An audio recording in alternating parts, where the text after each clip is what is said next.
اليوم جبت لكم وصفة جديدة اللي هي القضاء على السعال خاصة عند الأطفال، خاصة هذا الفصل اللي راهم يعانوا من نزوف الأطفال.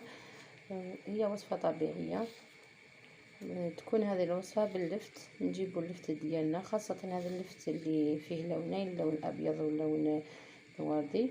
هو يكون بزاف حار، اللي ما عندوش هذا اللفت يقدر يعوضه باللفت العادي اللي فيه لون واحد، اللون الأبيض. نجيبوا اللفتة ديالنا نغسلوها مليح، ومن بعد نقطعوها بهذا الشكل من الفوق، نقطعوها من تحت باش نشكلوا لها قاعده، من تحت باش نقدر نوقفوها، ونزيدو نخووها من الداخل كيما راكم تشوفوا. كي نخووها من الداخل نعمروها بالسكر، السكر العادي، سكر القهوه اللي نشربوا به حنايا القهوه.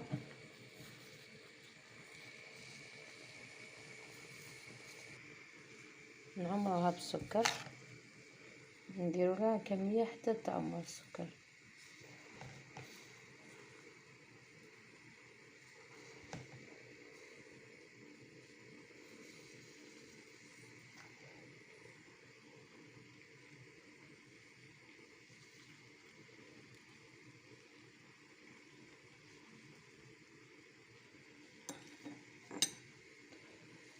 نعمروها هكذايا مليح، نعاودو نغطوها الغطاء ديالها، نحتفظوا به باش نغطوهاش تقعد بحالها نظيفه.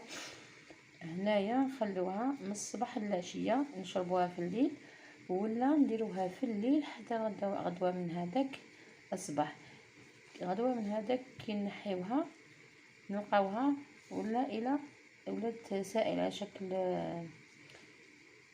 على شكل عسيله ولا على شكل.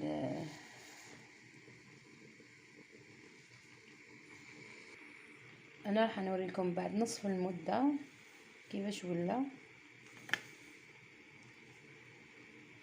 هنا مازال ما عذاب السكر ديالها مليح، هنا كانت نصف المده. نقول لكم تخلوها من الصباح لليل ولا من الليل غدوه من هذاك الصباح.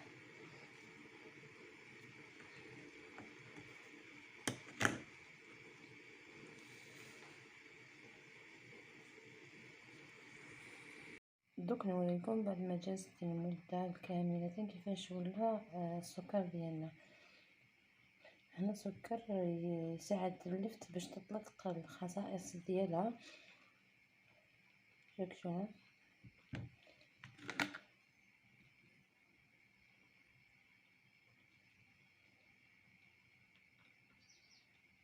اظن راح يبان لكم مليح.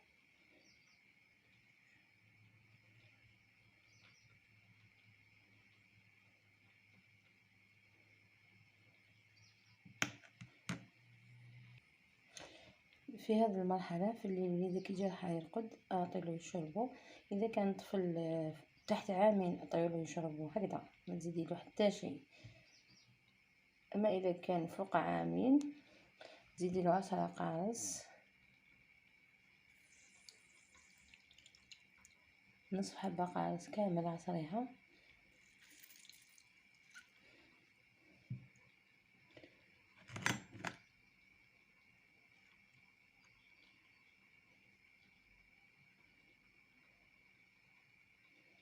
بعد ما تمزجيهم مليح عطيولو يشربوه هكذا في الليل.